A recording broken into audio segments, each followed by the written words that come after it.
İkincisi dersi hadise Kitab-ı Zadut Talibinden. Nahmeduhu ve nusalli ala Resulihil Kerim. Allah Tebarek ve Teala aydılan gurrunu, aydılacak gurrunları kabul etsin. Ve zahiri ahiret etsin. Hadis-i Zadut Talibinden ikinci etemiz. Öten akşam Mevlana Muhammed Aşık İlahi El-Berni şehrinden Bolend şehri ve muhacir medenin birazcık biyografisini ayttık, zindagi namını ayttık. Şiyani yakılıkta dünyadan geçen adam yani. Yani 1440 şu açı değil mi? On tarihın şu dünya geleninin ödüne tarihın 100 yıl medenine. 100 yıl namının tarihın 97 yıl namından evvel şu Hudayn milleti dünya gelettir. O zaman bu kitap elhamdülillah bir beter muhim kitap. Kitap o zaman umumi suretinde Belucistan taraflarda, Pakistan Hanefi mezhepleri söyleyen yerlerde şunu kitabı dersi edip koyupturlar. Çünkü şimdi bir kıyıtkacık Peygamber Huda Aleyhisselatü Vesselam'ın mübarek sözlerini şirktirler. Yöne şunna ulukan manalar var. Ve kitabın ödünde iki bab ediptir. Bir bab Peygamber Huda Aleyhisselam'ın muhtasar hadisleri ve ikinci babda birisi dastanları getiriptir. Dastan-hay hadisi. Ki Resulullah sallallahu aleyhi ve sellem aydıptır ve şunda da ulukan bir dersler, ibretler ve bağın bir ahkamat-ı İslamiyeti o dastan-hay diniydi. Musannif rahmetullahi aleyh kitabiyadan düzen adam kitabın şu farmaştaptır ki elhamdülillahillezî şerrefena ala sairil umem. Allah'a şükrediptir baştan ki bize şerafet verdi, bize bir silahlık, artıkmışlık verdi. Baştaki ümmetlara, şu an yerin gününde Adam Aleyhisselatü Vesselam'dan bärik diýsen mojak 7000 ýyldan eýrek bolugly. O şondan bärik nagadarha ummatlar geçigri. O şu ummatlaryň içinde bizi Allah Tebarek ve Teala ahir ummatda bolsak, geçenki ummatlara nämetdir? Fazilet beripdir. Ömrümüz az da bolsa bize kadir gece beripdir. Olaň mukabilinde ulukan derece togaplary beripdir. O zaman şuna işaret ettiği ki şükür Allah'ı ki bize ne şerafet verdi baştaki ummatlara. O bizim şerafetimiz ne mebna bilen bir risalet men ihtassahu min beynil anam.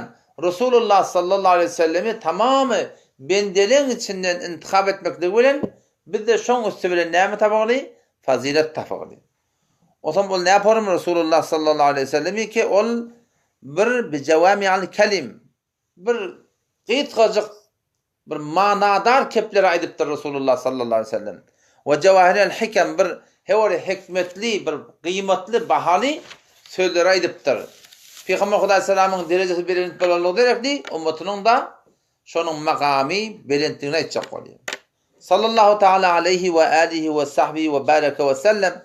Sonra Peygamber Aleyhisselam'a salavat ettir. Allah Teala'nın rahmeti, bereketi, talami Resulullah sallallahu aleyhi ve sellem'in ne kadar bolsun ne miqdar bolsun ona diýdir ma'na taqal lisanu bi madhihi.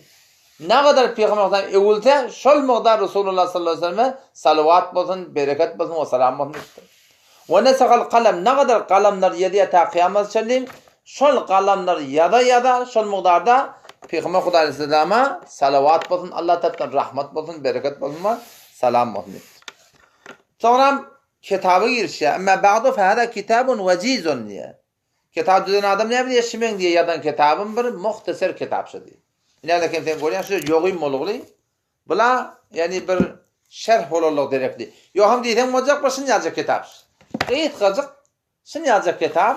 Kitabun vecizun bir muhtasar kitaby ki muntakhabun min kelamil aziz şefi'il aziz. O Resulullah sallallahu aleyhi ve sellem ki ümmetin erti kıyamet günü Allah Teala'nın izniyle şefaat edecek. Şonun kelamından malahim bir muhtasar aldım. Ve asli kitap nereden? Asli kitap diye menniye fakat bir ulukan kitap var. Meşkat-ül Mesabih diye şu defede. Takriban 600 sefheden 45 sefettakim. O şahidim 55 sefe olsun. 600, 500 takriban 45 sefe şu. O zaman şu kitaptan malahim şunu gulçin çıkardım diye. Şu ödeyeden kitabını. İktabestuhu min kitabil lami'as sabih. Bir nurani derakşan kitap el-ma'ruf ve Meşkat-ül Mesabih. Şu kitabı meşkattan meşkatabı diye düzdüm diye. Yani şunun iktibas ettim diye. Şundan ne bir gelecek yerlerini kıyıtkacık camian, rozmerce, günahşıkta gerek dağıtlar, hadisler diye men judaganini çıkardım diye. Ve semmeytu Zâdet Talibin min kelâmi Rasûli Rabbil âlemin. O şu kitabın adı Zâdet Talibin. Talebelerin zade rahişi. Bir adamı ki talibi ilim olacak bolsa, din diyanatın ilmini okuyacak bolsa, alim olacak bolsa, mevlevi olacak bolsa, şeyhül hadis olacak bolsa, şeyhül tefsir olacak bolsa, şu şolan näme? Ta ahunçılığa varyança şolan zade rahi. O mollalar zade rahi olşalar baştaki Müslümanlar hemşi çından ta kıyamet kabre varyança bu zat bir zado rahili keçi var bir de yolda şol başaracak. Toram kitabı ayettir elfazuhu kasiratun ve maanihi kethiratun. Qeyt qazık elfazda yani ulukhan manalarını yatı diye. Ondan sonra dua ediptir ol bir adamı ki yeteneddaru bihi men qara'ahu ve hafizahu tere tazabatın ol bir adamı ki şu kitabı okuytaşın yadal hadiptir. Şu kitabı okuyup yadalan adama Musannif rahmetullahi hayır dua ediptir. Ve yebtehice bihi men derasehu ve semi'ahu ve şadab bakın ol bir adamı ki şimdi dert alsa ve neymetin şimdi eşitipti neymetin haytan sana amal etmeklik maksat eşitmeden şuna hakkında Musannif rahmetullahi kitabı da neymettir şuna hayır dua ediptir. O taramda ayettir ki وَرَتَّبْتُهُ عَلَى الْبَابَيْنِ Men niye kitabı diye iki babet koydum diye. İki يَعُمُّ نَفْعَهُمَا فِي الدَّارَيْنِ Onun peydat ne olsun? İki dünyada beter arttıkması olun, am olsun diye. O zaman başlayan ayetim gördüğünde iki bab ediptir. Bir babba qıyt qazık hadisler her bir halatı zindagide, iyimeden, içmeden, yatmadan, turmadan, her bir zattan. O bir babı neyme? Dastan hay dini, keşonda ulukhan bir ahkamatlar ve terbiyetler ve edeb-i ihtiram öğretmekler var. Toram da tözünü aydıp neymet diye vallahi es'elu Allah'dan dileyemin. Allah'dan dileyen ki neymetsin eyyecalehu halisen li vecihil kerim ki benim şey eden işimi khas ödünden şeymaylandır. Yani ihlasını başta doğrulaya, niyetin baştan doğrulaya ki neyme? Çünkü hiçbir ameli bedun ihlas Allah tebarek ve teala kabul etmiyor. Ve sebeben li dukhul darin naim Allah tebarek ve teala da menşidiye min dileyen Allah Teala'dan ki şimin kitabımı hemişeki cennete girmekte de bir sebep aylandırsan ki fe innehu vasi'ul mağfira ve innehu dul fadlil azim. Allah Teala ul fadlın ul mağfiratın ehli ul fadlın ehtip de şey dip innişi kitabı başlap buraya. Evvel hadisi Peygamber Huda Aleyhisselam mübarek sözü niyetleri tavsırıktır. İmam Bukhari rahmetullahi aleyhi de Sahih Bukhari'de evvel hadisi getiriptir şu. Ki tavsırıktır. Kâlen Nebiyyü sallallahu aleyhi ve sellem ki innemel a'malu bin niyat ve innema li imrin ma neva. Femen kânet hicretuhu ilallahi ve rasulihi fehicretuhu ilallahi ve rasulihi. Ve men kânet hicretuhu ila dunya yusibuha ev imraten yetezevvecaha fehicretuhu ila ma hacere ileyh ev kema kâle aleyhissalatu vesselam. Peygamber Aleyhisselam ayette diye ki innemel a'malu bin niyat. Amallar niyete uğradı dedi. Yani her bir dali ki İslam'da şuna amal deyip Huda bilen Peygamber buyuruptur. Şol amallara Huda tebarek ve teala sogap vermekliğe neme var ya? Niyete uğradı. Yani her bir işi keten sogap deyip hantamal edecek olsan şu da adeten niyetini uğra ya sogap veriliyor ya sogap verilmiyor. Yine beğer şu ad namaz imandan sonra ulukan birdat. Yani imandan sonra ilk muhimtedin emel vahın namaz. Şu namazın hakkında Peygamber Aleyhisselam ne bilir? Men salla yura'i fakat eşreke. Her kim güdüçi namaz okuydu, şu Huday şirk getirdi. Harama müptela oldu. Sogap ki onu yok bir günahkar oldu. Peygamber Aleyhisselam şahit ne? İnnemel a'malu bin niyet. Amallar niyete var. Yani sen amelin zahir amelin şeriata var olduğu şu tadı da sen niyetin ne olmalı? Şunla doğru olmalı. Türkmenler ne diye niyetin doğru olsun diye. Yüreğin doğru olsun diye şey değil mi? Şu yüreğin doğru olsun diye hep şu. İnnemel a'malu bin niyet. Amallar niyete var. Yani sen ki bir iş edip durdun Allah'ın razı edecek olup toğap kazanacak olup zahiri ahiret edecek olup şu tadı amallar ne bilen kabul oluyor? Niyet bilen kabul oluyor. Yani bir amelleri var daşı beter avadan. Emma şol amalın içinde doğru niyet olmasa Allah tebarek ve teala şunu kabul etmiyor. Bizim o Türkmen aramında edilen kurum var da hamana taraf günah etkiyor biliyor musun? O niyetin doğru olsun diye. Yüreğin doğru olsun diye. O kibara en iş formülüye da o da yüreğin doğru olsun diyenler şey Sen birini muhabbet etdiýärdiň, sen şunu Huda üçin etmeli. Sen birini sadaka berýärdiň, sen şunu Huda üçin etmeli. Sen bir marahim dyndandan çykarýardyň, bimarsana kömek etýärdiň, Huda üçin bolmaly. Amallar niýeti ora diýerler. Yani etdiýän işlerinden teneger sowap pantama bolsaň, şo taýda niýetini dogurlamaly diýip aýtdyk. Indi wagt tetawet çadawada, wagty bir adam namaz okuyýar, arada tutýar, zikr etýär, tilawat etýär, Qur'an okuyýar. Şoňa men sadaka berýär. Emma niýeti dogurdy.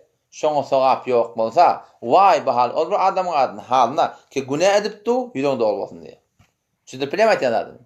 Bir adamma Huda bilen peýgamberiň diýen etip zahiren niýeti dogurdy, şoňa sowap ýok. Vay bahal, ol bir adamyň halyna ki günah edip gelip ýa, mehrem namehrem raýat edene, haram sadik gelip ýa, haram eşlik gelip ýa, haram ödek gelip ýa, haram geyip ýa, haram eşlik gelip ýa, haram gurrun etýä, haram datdan gidinne, otamda näme etýä? Ýüregiň dogry bolsun diýär. Otam sen şu arada ne kadar fark var biliyor musun? Ne kadar fark var? Keştada amallar niyete göre feysede oluyor. Ve innema limrin ma nawa. Peygamber sallallahu diye her bir adama eden niyetine göre diye. Her kimin niyetine göre Hudaý Tebarek ve Taala ne edecek? Taňa feysel edecek. Mezur näme? Yani orlap eden. Niyetin doğru olacak bolsa, o senin amalın doğru bolmaly, otam niyetin doğrulamaly. Emma amalın doğru bolmany, niyetin doğrulamaklyk eniş bolmaly. Biriň ejetini bazyny dewirdiň. Yüreğinden ne men gawaryan diýip aýtdan soň. Sevip durdum, yürekden men gawaryan diýärdiň. Günah edip durdum, o men yüreğim dogry diýip aýtmaklyk şeýle bir olakan günah kaçyk. O şu bedgatlaryň hakynda bolýar. Bedgat edip gelip ýa, men niýetim sowap kazanmak diýär. Wagty ki amalyň öýde bedgat bolupdy, amalyň öýde halal sünnet bolupdy, o taýda men niýetim haýır diýenim bilen onu Allah Tebarek ve Taala hergiz kabul etmedi. Ve innema limrin ma nawa. Her bir adamyň ene niýetine göre Allah Teala paýdaş berjek. Hop. Peygamber sallallahu mesal etdi. Femen kana hicretuhu ila Allah ve Rasuli. Her kim Mekke'den Medine hicret etmek bura farzmışdyk. Hicret etip gaýtmak bura farzmışdyk. Toran ki Mekke feth bolupdyr. Sonra bu farzlyk aýrylypdyr. Yani ondan merde hicretler ilm okumadan çyrym, dini öğrenmeden çyrym, ulamalarning mulaqatından çyrym, cihatdan çyrym. Haýdy bir dady ki diýanatyna gerek bolsa hicret etmeklik ta kıyamata çenip o hicretler öz aýynda bar. Odam adam bir adam hicret etýär. Nämen çyrym? Femen kan hicretu ila Allah we Rasuli. Hudaý Taala bilen peýgamberden ýa-da hicret etýär. Yani dini öğrenjek, Allah'ın razy etjek, Resulullah sallallahu aleyhi ve sellem sünnetlerini öğrenjek, gidip diýanatyň tebliğini öğrenjek, gidip ilmi öğrenjek, gidip tawaf kılınjak, gidip bir adam gowunu görjek, gidip dogan gardaşyny görjek. Türkmenistana gitýär, Hudaý bilen peýgamber diýip dogan gardaşyny gidip diýanaty dawat etjek diýip. Peýgamber näme diýär? Fe hicretu ila Allah we Rasuli. Şoşan Türkmenistana gidipdir, niyeti gidip tebliğ edýän etmek dogan gardaşlaryna. Türkiýe gidipdir, näme çyrym? Bir din diýan tebliğ etjek diýip. Beluçistana gidipdir, okuyjak diýip. Şoň niyeti Allah bilen peýgamber razy etmeklik bolsa, onda şoň niyetine göre Allah Tebarek ve Teala paýdaş berjek. Emma yok. O men kanat hicretuhu ila dunya yusibuha. Dünýeden ýaňa, dünýeden maksady bar. Yani dünýeden şem hicret etýär, gitýär okuyýar, maksadyň näme? Gady boljak mende. Tebliğ etmäni zahyryn jamaat tebliğine çykyp gitýär, näme çym? Allygy belgileriň elden gaçyp gitipdir. Şeýle bir adamda da bar bizning aramyzda. Şoňa mende Türkmenistana gitýär, dogan gardaşyny çyrym. Näme çym? O taýda baran karasnamada falan etjek, beýtjek, şey etjek. Şu niyetine göre näme etýär? Şol barahym şu niyetine göre Hudaý Tebarek ve Taala şoňa ceza berjek şeýle, adap berjek. O men kan hicretu ila dunya yusibuha. Dünýeden ýaňa gitip dünýäniň adandan. Aw imra'atin yetezawwaja ya gitýär başga bir göçüp gitýär. Bir dene aýal aljakdy. Otam näme diýip Peýgamber sallallahu aleyhi ve sellem? Hicretu ila ma hajarali. Şoň hicret diýär, şu hicretden adandan ýaňa diýär. Näme çym gitken? Bu taýda ne diýen anan gurrun geldi. Den anan gurrun gelen şundan çyrym ki bir adam bir denanany nikah etjek bolup Mekke'den Medine'ye gitdi. O denanan ady Qayle bint Umm Qays tipdirler. Otam şonda Peýgamber Hudaýyma habar berýär, ýa habar bolýar ki bir adam Mekke'den Medine'ye geldi. İslam dikkelinde ady ýok. Serfen bir ayala jüplenjek diketdir. Bir gawryan mamsy go hicret etdirmi? Ýa Medine'de awal bahamşykmy? Ola şu denanany öden nikah etjek diýip alyp gelipdir. Şondan sonra Peýgamber Hudaý sallam şu hadis etdi diýär. Ki her kimi ki innemel a'malu binniyat. Amallar niyete göre diýdi. Sen ki Mekke'de Medine'ye gidip durdun, maksadın bolay. Femen kana hicretu ila Allah ve Rasuli. Onun hicreti Allah bilen peygambara wara wata, şon rad etmeden şin wata, onu Allah bilen peygambara wara. Yok, dünýeden şin wata, ya bir denandan şin wata, onu şol hicret edenden dadından şondan ýaňa diýdi. Onça taýdama musulman doguldum. Şundan gerekli dat ki niyeti doğrulamalı. Namazın rahmetullahi ve de awwal baştan vallahi es'alu en yec'alehu halisen li vecihil kerim. Kimime Allah'dan dileyen ki şimdi serfen öd radi çılman şey aylandırsın. Meşke tabi yadım şaş dünyadan gidiyor. Şimdi eğer şon niyeti halis olmadık bolsa, şoňa sogap yok. Şondan gorkup awwal başta öz niyetini doğrulaya we awwal başta ne hadis getiripdir. Kim ödüne bir kalbi çakkoşi bir kalp bolsun. Ve hem de daşçıvarına ki mağları yazbatıydı. Ketedi mağları siz de talibi ilimle siz de niyetini de şidatlardan doğrulan deyip ayttık. Çünkü eğer niyet doğru olmasa var rahim amallar aslen kabul olmuyor. Ahirin ayı ki Kur'an'dan iniptir. Onun hakkında neştene rivayet var. Ahirin ayı neymiş? Peygamber Huda Aleyhisselam 20 üstüne aydık geliptir. Indi sen bir adam şu ahirki lehzele beterden muhim bağda etiyya da. Ahirki keple näme? Peygamber Huda Aleyhisselam es-salat diktir. Namaz diktir. Ve ma meleket eymanukum eliniň aşağındaki o zaman keniz varmışyk, golanmamışyk, bu da mana karger wa şoňa men eslaten barahym sahipkar bolsaň eliniň aşağında ýaşap bilen adamlar wa şolar tapşyrypdyr. O Peygamber sallam bir däne ýene üçlenji tapşyranda näme? Ki infiru ceyşi Osama deyipdir. Osama'nın leşkerini şonda iyi verin, durmadan. Men gitsem gideyin, şonda leşkerini iyi verin deyip barahim, Rum'a karşı leşkeri vermemiştir. Şu 3 saat tavsırıp gidipdir. Ki men baryan, amarına kavuşup durama. Men baryan, daşça olaktan zulmedamam. Ve men baryan, emma İslam için böyle kafirle uğraşmak, o baştaki adamlar dine çağırmak, arada kalamasın diyen kurban. Ve Allah tebarek ve Teala da ahirki kevne mattur Kur'an'da. Bir hadisi, bir ayette şeyle gediyor. Bir rivayette şeyle gediyor. Allah Teala ahirki sözü bolupdur. Vettaqu yawman turja'un fihi ila Allah. Ol bir günden gorkun ki Allah'a karşı öwrük getirecek. Allah Teala ahirki sözü bolupdur diyor. Şol günden gorkun. Thumma tuwaffa kullu nefsin ma kasabat ve hum la yuzlamun. Her kimin edilişinin beraberine padaş verilip hiç kime durmedilecek ya diye. Bir sebebi nuzul ayada Allah Teala ahir kaydan kepşe diye. Yine bir başka rivayette geliyor. Ahirin ayet Sure-i Kehf. Ahirin ayet Sure-i Kehf. Allah Teala şonu indiripdir. Şu taada Allah Teala ihlak tavsırıptır. Riyadan kaçmaklığı, niyetliğini doğrulamaklığı tavsırıptır. Şu taada ne diye? Eğer ayete odan yadım olsa ki ayet edilmegen memnun. فَمَنْ كَانَ يَرْجُو لِقَاءَ رَبِّهِ فَلْيَعْمَلْ عَمَلًا صَالِحًا وَلَا يُشْرِكْ بِعِبَادَةِ رَبِّهِ أَحَدًا فَمَنْ كَانَ يَرْجُو لِقَاءَ رَبِّهِ her kimi ki Allah'a öd Rabbına imanlı sataşmaklık yadında olsa ne mesela فَلْيَعْمَلْ عَمَلًا صَالِحًا amel salihatin şeriate uğrab olsun وَلَا يُشْرِكْ بِعِبَادَةِ رَبِّهِ أَحَدًا öd Rabbinin ibadetine hiç kim şerik getirmedi. Yani riya etmedi diye. Göz için bolmasın, halk için bolmasın. Serfen Allah razı olsun niyetin. O adamlar ki Allah Teala'ya imanı sataşmaklık yadında olsa Allah Teala'nın ahir sözü ne olupdur? Şöyle ihlasını doğrulasınlar. Niyetini doğrulasınlar. Şu vakti amal doğru olup niyet doğru olmasa o amallan yarım riyal peyda yok. O bir tercümemizde geçti. Huda Teala ne dedi ki ana hayru şerikin. Allah Teala men behterin şerik men. Behterin şerik dediği ne mi? Yani her kim men bilen namaz, arada zikir, talavat, tebliğinde başka bir yerine kaptığında yüreğinden getirse, salsa, men behterin şerik diye. Men şerik ettim şu bilen hava, hemen ona verke veriyen diye. Var savamda şondan al. Mahisa kereke diye dedi Huda Teala. Şimdi bilemet ya adamı. Allah Teala behterin şerik. İkine ver şerik işte bu kanamet ya. Pay her kim payına ya da böyle şeylerle. Ama Allah Tebarek ve Teala bi niyazat. Ana agni şuraka an şirk.